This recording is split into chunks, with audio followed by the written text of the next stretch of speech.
India TV YouTube channel को subscribe करें और बेल आइकन दबाएं। देश में कोरोना की लहर बेकाबू हो चुकी है, लेकिन संक्रमण की यह सुनामी कैसे रुकेगी, इसी को लेकर ब्रेकिंग न्यूज ये है कि पीएम मोदी अभी मुख्यमंत्रियों के साथ संवाद कर रहे हैं, बैठक कर रहे हैं। इस बैठक में उन 10 राज्यों के सीएम मौजूद हैं जहां कोरोना की स्पीड पूरी तरह से आउट ऑफ कंट्रोल नजर आ रही है। इसके अलावा जिस तरह से अस्पतालों में बेड्स, ऑक्सीजन, वेंटिलेटर और दवाओं की कमी हो गई है, उस पर भी चर्चा करके रास्ता निकालने की कोशिश हो रही है। भास्कर मिश्रा हमारे सहयोगी इस वक्त हमारे साथ मौजूद हैं। भास्कर, अब तक की मीटिंग में क्या क्या अहम बातें हुई हैं, जरा बता दें वो। और देखिए, तमाम जो राज्य हैं सबकी एक ही शिकायत है कि जो ऑक्सीजन की कमी है उसको कैसे पूरा किया जाए, और इसके साथ साथ दवाइयों की कमी है उसके बारे में क्या किया जा सकता है। ये 2-3 प्रमुख मांग है। सबसे बड़ी बात ऑक्सीजन की है। राज्य कोई भी हो, हर जगह हॉस्पिटल में हाहाकार मचा हुआ है, ऑक्सीजन की कमी है। दिल्ली के मुख्यमंत्री अरविंद केजरीवाल को आपने सुना वो किस तरह से कह रहे हैं, और ये बिल्कुल उसी लाइन पे है जो पिछले 3 दिन से कह रहे हैं कि उनको ऑक्सीजन नहीं मिल रहा है। और खासकर उत्तर प्रदेश और हरियाणा से एक तरह से शिकायत है, और जो पश्चिम बंगाल और उड़ीसा से ऑक्सीजन पहुँचने वाला है उसमें बहुत वक्त लगेगा, तो उसको कुछ ऐसा उपाय किया जाए जिससे वो जल्दी आ पाए। ये 2 प्रमुख बात हैं। और इसके साथ साथ ये कि वैक्सीनेशन को लेके अब ये कहा जा रहा है कि जो वैक्सीन है कारगर है, अगर आप दोनों वैक्सीन लगाते हैं तो बहुत कम संक्रमण के चांस होते हैं। तो लिहाजा 18 साल से ऊपर सभी को वैक्सीन दिया जाएगा, तो इसमें दाम एक होना चाहिए, और ये मांग अलग अलग राज्यों के द्वारा भी उठाई जा रही है। जैसे एक कंपनी के द्वारा, और हमने केजरीवाल को सुना, वो वन नेशन वन प्लानिंग की बात कर रहे थे, और उन्होंने दवाओं के रेट्स का भी मुद्दा, वैक्सीन के रेट का मुद्दा भी उन्होंने उठाया। बहुत बहुत शुक्रिया भास्कर, हम आपके पास दोबारा लौट कर आएंगे, आप नजर बनाकर रखें। हमारे साथ 2 खास मेहमान इस वक्त जुड़ चुके हैं। डॉक्टर अनूप कुमार हैं एम्स से, और डॉक्टर राहुल भार्गव फोर्टिस अस्पताल के, और डॉक्टर एम वली भी इस वक्त हैं सीनियर कार्डियोलॉजिस्ट। बहुत बहुत शुक्रिया आप सबका, आपने हमारे लिए वक्त निकाला। डॉक्टर वली, सबसे पहले आपसे ही शुरुआत कर लेते हैं। ऑक्सीजन की बहुत सारी कमी की हर तरफ से खबरें लगातार हमें मिल रही हैं। वो कौन सा वक्त होता है किसी पेशेंट के लिए जब उसे ऑक्सीजन की जरूरत होती है? वो सही पॉइंट बताएं ताकि लोग ऑक्सीजन को लेकर के पैनिक ना करें। हाँ, देखिए, ऑक्सीजन हम सब जो सांस लेते हैं 24 घंटे हमको रिक्वायर्ड होती है। पेशेंट को ऑक्सीजन देने की जरूरत जब पड़ती है जब उसके फेफड़े इतना कम काम करते हैं कि बाहर से ऑक्सीजन देकर उनको असिस्टेंस दिया जाता है। देखा यह जा रहा है कि कोरोना के इस एपिसोड नंबर 2 में लगभग तीसरे दिन ही फेफड़े मुतासर हो जाते हैं और काफी लंग डैमेज हो जाता है, जो कि पिछली वाली जो इसकी एपिडेमिक थी उसमें नहीं हो रहा था। और जब 1/3 से ज्यादा फेफड़ा काम करना बंद कर देता है या डिस्ट्रॉय हो जाता है, और पेशेंट का ऑक्सीजन सैचुरेशन इतना कम हो जाता है कि उसके शरीर के विभिन्न अंग में जिंदा रहने की जो एक ललक है और जिंदा रहने की जो एक कैपेसिटी है वो कम हो जाती है, तो उसको हम बाहर से ऑक्सीजन देते हैं। और ये कई प्रकार से दी जाती है। एक साधारण ट्यूब से दी जाती है, और दूसरा प्रेशर के साथ दी जाती है जिसको हम बाईपैप कहते हैं, और तीसरा ये वेंटिलेटर में दी जाती है। लेकिन कोरोना में हम एक स्पेशल तरह से ऑक्सीजन देते हैं जिसको हम हाई फ्लो नेजल कैथेटर कहते हैं, और उसमें जो पेशेंट्स होते हैं जिनके लंग 1/3 से ज्यादा डिस्ट्रॉय हो जाते हैं, उनमें हमको 12 से 15 लीटर तक की oxygen high flow nasal cannula से पंप की जाती है। तो प्रोपोर्शनेट खर्चा जो है ऑक्सीजन का वो 12 से 15 गुना बढ़ जाता है, और इसलिए हमारा जो ऑक्सीजन का कंजम्पशन है वो बढ़ जाता है, डिमांड बढ़ जाती है, रिक्वायरमेंट। और जब डिमांड बढ़ती है तो इस तरह का क्राइसिस भी देखते हैं हम, जब सप्लाई उस तरीके से नहीं हो पाती है, क्योंकि मरीजों का नंबर बहुत ज्यादा है। जी जी। डॉक्टर अनूप कुमार, आप जरा सा ये समझाइए हमारे दर्शकों को, बहुत सारे लोग जो घरों में हैं, हमारा शो देख रहे हैं, वो अपना ऑक्सीजन सैचुरेशन लेवल बार बार चेक कर रहे हैं। 90 या 92 के आसपास आने के बाद वो घबराने लगते हैं, और फिर घर में ही, चूंकि अस्पतालों में बेड्स की कमी है, तो घर में ही वो ऑक्सीजन सिलेंडर का इंतजाम करने लगते हैं। तो घर में ऑक्सीजन सिलेंडर के इंतजाम करने की क्या जरूरत है, और क्या वो कारगर होता है घर में लाकर के? क्या वो उस तरीके से कारगर है जैसे अस्पतालों में कारगर होता है? बिल्कुल हुसैन जी, आपने बहुत इंपॉर्टेंट क्वेश्चन पूछा है। इस समय क्योंकि लोगों में पैनिक बहुत ज्यादा है, इसलिए वो सैचुरेशन जैसी चेक करते हैं। यहाँ बताना चाहते हैं, जब पल्स ऑक्सीमीटर लगाते हैं उसको 1 मिनट तक आप उंगली पर लगा रखिए, और फिर 1 मिनट तक वो फ्लक्चुएट करता रहता है। 1 मिनट के बाद जो रीडिंग आएगी उसको आप देखेंगे क्या एक्चुअल रीडिंग है। तो जब तक आपका सैचुरेशन 90% से ऊपर है, आप खतरे से ऊपर हैं। अगर 90% से नीचे जाता है तभी आपको ऑक्सीजन सप्लाई की जरूरत हो सकती है, लेकिन कभी भी घर में रह के या सिलेंडर से आप घर में खुद को ऑक्सीजन ना दें। इसके दो बड़े दुष्परिणाम हो सकते हैं। पहला, क्योंकि ऑक्सीजन का जैसे डॉक्टर वली ने बताया कि हमें एक कितना फ्लो देना है, किस प्रेशर से देना है, कि दोनों को सेट किया जाता है under supervision of A doctor. अगर हमने इसको ध्यान नहीं दिया और बहुत हाई फ्लो और हाई प्रेशर पे ऑक्सीजन दे दिया, हमारे लंग जो है रप्चर कर सकते हैं, इसको न्यूमोथेरेक्स कहते हैं। इसके अलावा जो है और ऑक्सीजन CO2 का जो एक रेशियो होता है वो भी आपका डिस्टर्ब हो सकता है। इसलिए हमारे साथ डॉक्टर राहुल भार्गव भी हैं फोर्टिस अस्पताल से, हम उनके साथ भी जुड़ेंगे और उनसे समझेंगे कि उनके अस्पताल में इस वक्त ऑक्सीजन का स्टेटस क्या है, उनकी क्या राय है ऑक्सीजन की कमी को लेकर के, और कोरोना की दूसरी वेव से कैसे लड़ा जा सकता है। एक छोटा सा ब्रेक, फौरन लौट रहे हैं। वक्त मौजूद हैं डॉक्टर अनु कुमार एम्स से, डॉक्टर एम वली हैं, डॉक्टर राहुल भार्गव हैं। डॉक्टर राहुल, सबसे पहले तो आप बताइए कि फोर्टिस में इस वक्त ऑक्सीजन का स्टेटस क्या है, क्या आपके पास पर्याप्त ऑक्सीजन है?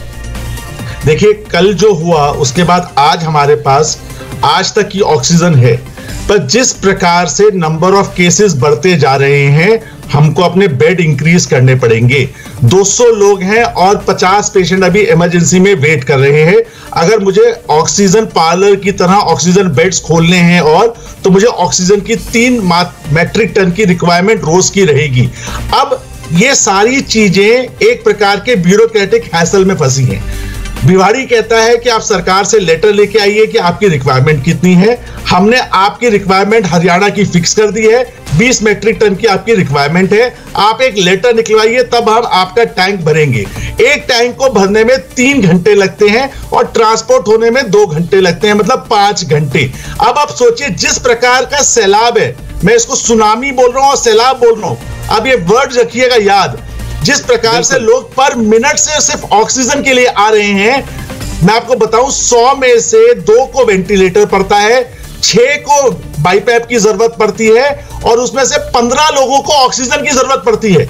अब आप देखिए, 100 में से अगर 15 लोगों को ऑक्सीजन है और ये आंकड़ा गुरुग्राम का 3000 है, और एनसीआर में जो हमारे अस्पताल है वो सिर्फ गुरुग्राम और हरियाणा को केटर नहीं करते, वो पूरे नॉर्थ इंडिया को केटर करते हैं। तो आप सोचिए सैलाब कितना बड़ा होगा। तो आपको आउट ऑफ बॉक्स थिंकिंग चाहिए रहेगी। सरकार अच्छा काम कर रही है, अच्छी बात है, पर ये ब्यूरोक्रेटिक हैसल्स को हटा के ऑक्सीजन टैंकों की सुचारू रूप से आवाजाही को सुनिश्चित करे ताकि हम ज्यादा से ज्यादा लोगों को बचा पाए। डॉक्टर भार्गव, जो बातें आपने बताई वो बहुत हैरान करने वाली हैं। इसमें एक चीज और बता दीजिए कि आप लोगों ने अपना प्रोजेक्शन देना कि आपको इतनी ऑक्सीजन की जरूरत है, ये कब से शुरुआत की? 1 हफ्ते पहले से, 2 हफ्ते पहले से? आप कब से एडमिनिस्ट्रेशन को बता रहे हैं कि आपको कितने ऑक्सीजन की जरूरत है? So, ये ऑक्सीजन की requirement monitoring every day every 6 hourly होती है। जिस प्रकार से बाहर लोगों की भीड़ और जिस प्रकार से वेंटिलेटर की जरूरत पड़ती है, उस प्रकार से ये प्रोजेक्शन हर 6 से 8 घंटे में चेंज होती है। तो पिछले 1 हफ्ते से रोज ये प्रक्रिया है कि हमको ऑक्सीजन दी जाए। पर भिवाड़ी के प्लांट में, क्योंकि वो राजस्थान है और हरियाणा, तो राजस्थान और हरियाणा के बीच की जो टसल है, इसके कारण आवाजाही में परेशानी है। तो मेरा निवेदन है आपके माध्यम से, देखिए आपकी आवाज पूरे देश में जाती है, हर पॉलिटिशियन तक जाती है, ब्यूरोक्रेट तक जाती है। आज सुबह से हम यही सुचारू रूप से करें कि एक लेटर पहुंच जाए भिवाड़ी के पास, क्योंकि भिवाड़ी में आइनॉक्स का प्लांट वाला कहता है कि आपका लेटर आएगा तभी हम ऑक्सीजन देंगे, और ऑक्सीजन नहीं आएगा तो क्या करेंगे? ये स्थिति वाकई बहुत दुर्भाग्यपूर्ण स्थिति है। और ऐसा ही कुछ जिक्र अभी कुछ देर पहले केजरीवाल कर रहे थे, जब मुख्यमंत्रियों के साथ प्रधानमंत्री बैठक कर रहे थे। उन्होंने उस बैठक में ये आरोप लगाया कि उनके जो सिलेंडर्स हैं या फिर उनके ऑक्सीजन के जो टैंकर्स हैं, उनको राज्यों में रोका जा रहा है। ये स्थिति बहुत ही भयावह है। डॉक्टर एम वली, आप जहां पर हैं वहां पर इस वक्त ऑक्सीजन का क्या स्टेटस है? आपके पास जितने मरीज आ रहे हैं उसमें से कितने लोगों को ऑक्सीजन देने की जरूरत पड़ रही है? कितने लोगों को आपको बगैर ऑक्सीजन काम चल जा रहा है? देखिए, ये सवाल जैसा अभी बताया गया कि ये वेरी करता है मिनट टू मिनट, और इस वक्त जो हम एक अनप्रेसिडेंटेड क्राइसिस से गुजर रहे हैं। मैं आज रात को जब सोया था, मैं बहुत डर के सोया था कि कहीं सुबह मुझे कोई भयानक खबर ऐसी ना मिले कि रात को अस्पतालों में ऑक्सीजन की कमी से इतने लोग ट्रकों में चले गए, डेड बॉडीज। आज ये ऐसी, आप बुरा नहीं मानिएगा, मैंने कोई अच्छे अल्फाज नहीं बोले हैं, लेकिन सिचुएशन ऐसी ही है। ये कैसे ऊपर वाले की कृपा है, खुदा की मर्जी है कि ये काम चल रहा है और हमारे मरीज बच जाते हैं, वो बड़े स्ट्रांग हैं। हमारे डॉक्टर दिन रात लगे हुए हैं। मैं आपसे दो बातें यहां बताना चाहूंगा कि ऑक्सीजन जो है वो घर में जैसे अंडा, डबल रोटी, ब्रेड आता है, डेली की सप्लाई अस्पतालों में होती है और किसी को पता नहीं लगता। लेकिन ये जो कंजम्पशन सडनली बढ़ गया है, अप्रत्याशित, अनप्रेसिडेंटेड बढ़ गया है, इसलिए ऑक्सीजन की, इसको हम शॉर्टेज नहीं कहेंगे, इंक्रीज रिक्वायरमेंट कहेंगे। इंक्रीज रिक्वायरमेंट के लिए हमको टैंकर भी चाहिए, बॉटल्स। लेकिन डॉक्टर साहब, मुझे इसमें थोड़ी दिक्कत ये लग रही है, आप अनप्रेसिडेंटेड कह रहे हैं, अप्रत्याशित कह रहे हैं। ये अप्रत्याशित कैसे है? जब सारी दुनिया में कोरोना सेकंड वेव आ रही थी, हमारे यहां भी उसका सेकंड वेव को आना था, हम ये जान रहे थे कि इस तरह की स्थिति पैदा होगी, तो फिर ये अनप्रेसिडेंटेड कैसे है, अप्रत्याशित कैसे है? मैं किसी को बचा नहीं रहा हूं। कोरोना साहब जो हैं ये ज्यादा मेहरबान हो गए हमारे फेफड़ों पे इस बार आपने सुना होगा बच्चों को हो रहा है, आपने सुना होगा 18-20 साल के लोगों को हो रहा है, आपने सुना होगा कि यंगस्टर्स को हो रहा है, आपने ये भी सुना होगा तीसरे दिन सीटी स्कैन में आ रहा है, आपने ये भी सुना होगा कि लंग्स डिस्ट्रॉय बहुत जल्दी हो रहे हैं। जब ऐसी सिचुएशन हो जाती है तो इसका कैलकुलेशन करना बहुत मुश्किल होता है, लेकिन हमारे मुल्क में इसकी कैपेसिटी है कि हम ऐसी कैटास्ट्रोफीज को बर्दाश्त कर लेते हैं। डॉक्टर राणा का स्टेटमेंट आपने सुना होगा, मेरे काबिल डायरेक्टर गंगाराम हॉस्पिटल के, उन्होंने जिस तरह से रात इमरजेंसी क्राइसिस को डील किया है, खड़े होकर हमारे डॉक्टर्स ने जान बचाई है लोगों की, वो बहुत ही इनाम देने के काबिल है, काबिल तारीफ है। और हमारे यहाँ क्राइसिस को क्राइसिस नहीं कहते, हम मैनेज करना जानते हैं। मुझे उम्मीद है कि क्राइसिस जल्दी मैनेज हो जाएगी। इसमें हमको टीम वर्क करना है, कोऑपरेटिव फेडरलिज्म के जरिए इसको हम ऑक्सीजन को पूल करके डिस्ट्रीब्यूट करें। बहुत अच्छी बात है।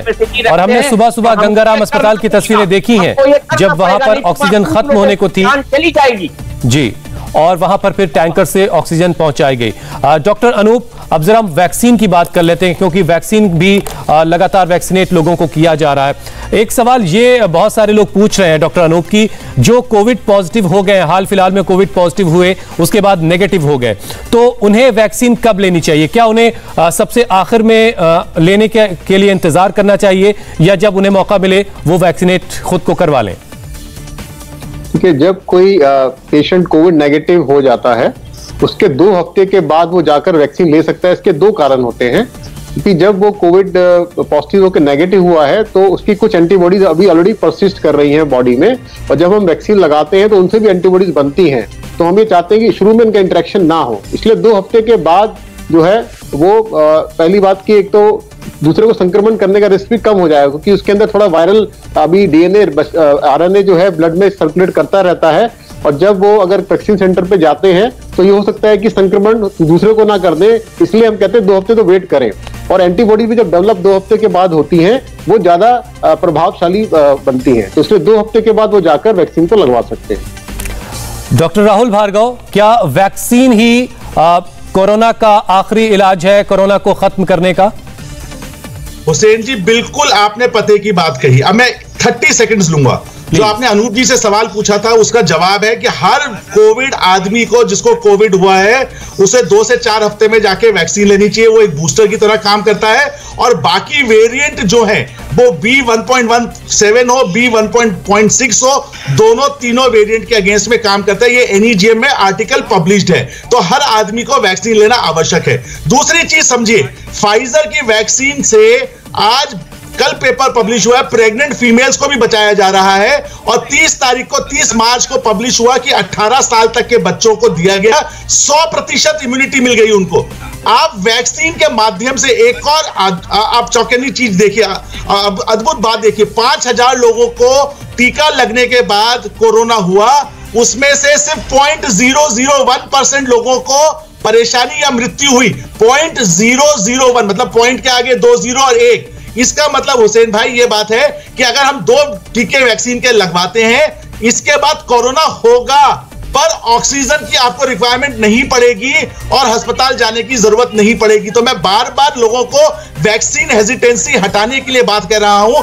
और मेरा एक और निवेदन यह है, जो मैं फोर्सित कर पा रहा हूं, 1 महीने के बाद कहीं अगली वॉर, ऑक्सीजन वॉर के बाद कहीं वैक्सीनेशन की वॉर ना हो, क्योंकि हमारे को बहुत सारी पॉपुलेशन 50 से 60 करोड़ की वैक्सीनेशन की ड्राइव चलानी है और जल्द से जल्द चलानी है। उसमें क्वालिटी, तेजी, ट्रांसपेरेंसी और अफोर्डेबिलिटी का ध्यान रखते हुए सारी जनता को 18 साल से ऊपर वैक्सीन लगाइए, तभी आप जुलाई अगस्त तक खुल के बाजारों में, मॉल में और पिक्चर हॉल में जा पाएंगे। ठीक है डॉक्टर राहुल, थोड़ा सा आप अपने कैमरे से थोड़ा सा पीछे होंगे तो हम आपको और बेहतर तरीके से देख पाएंगे और आपके चेहरे पे थोड़ी रोशनी भी आ पाएगी। डॉक्टर एम वली, अब तक हमने जितना वैक्सीनेशन किया है, उस वैक्सीनेशन के बाद आपका अनुभव क्या कह रहा है कि जिन लोगों को वैक्सीन लगी वो कितनी कारगर रही, और जो 1 अप्रैल से जो हम ड्राइव चलाने जा रहे हैं, 18 साल से उम्र जिनकी भी ज्यादा है उन सबको हम वैक्सीन देने जा रहे हैं, ये कितना कारगर होने जा रहा है? देखिए, वैक्सीन के बारे में जो लोगों में शुरू में एक रिजर्वेशन था कि हम वैक्सीन नहीं लगवाएंगे, वो खत्म हो गया है।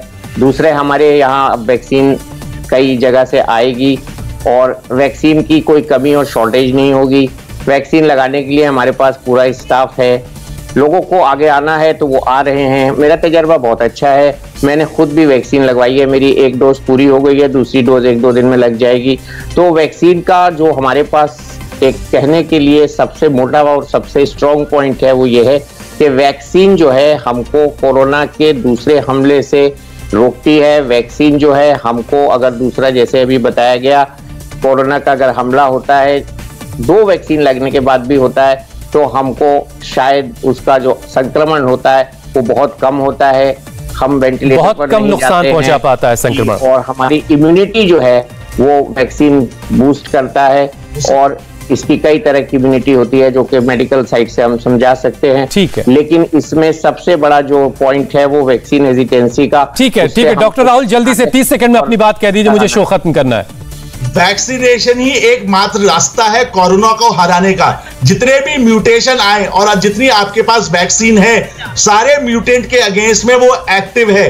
अगर आपको नॉर्मल जिंदगी अगस्त से जीनी है तो पॉपुलेशन 60 से 70। चलिए, आपका पैगाम पूरे देश तक पहुंच गया डॉक्टर राहुल भार्गव कि वैक्सीन से किसी भी तरह की घबराने की जरूरत नहीं है, वैक्सीन हमारे फायदे के लिए है, कोरोना को हराने के लिए। बहुत बहुत शुक्रिया और आप सबको बहुत सलाम, बहुत सैल्यूट। आप सब लोग इंसानियत की खिदमत के लिए दिन रात मेहनत कर रहे हैं, बहुत बहुत शुक्रिया। और इस वक्त की एक और ब्रेकिंग न्यूज आपको बता दें, सुप्रीम कोर्ट से हमें गौनिका अरोड़ा ने यह खबर भेजी है। सुप्रीम कोर्ट में कोरोना संकट पर सुनवाई टल गई है। अब इस मामले की सुनवाई मंगलवार को होगी।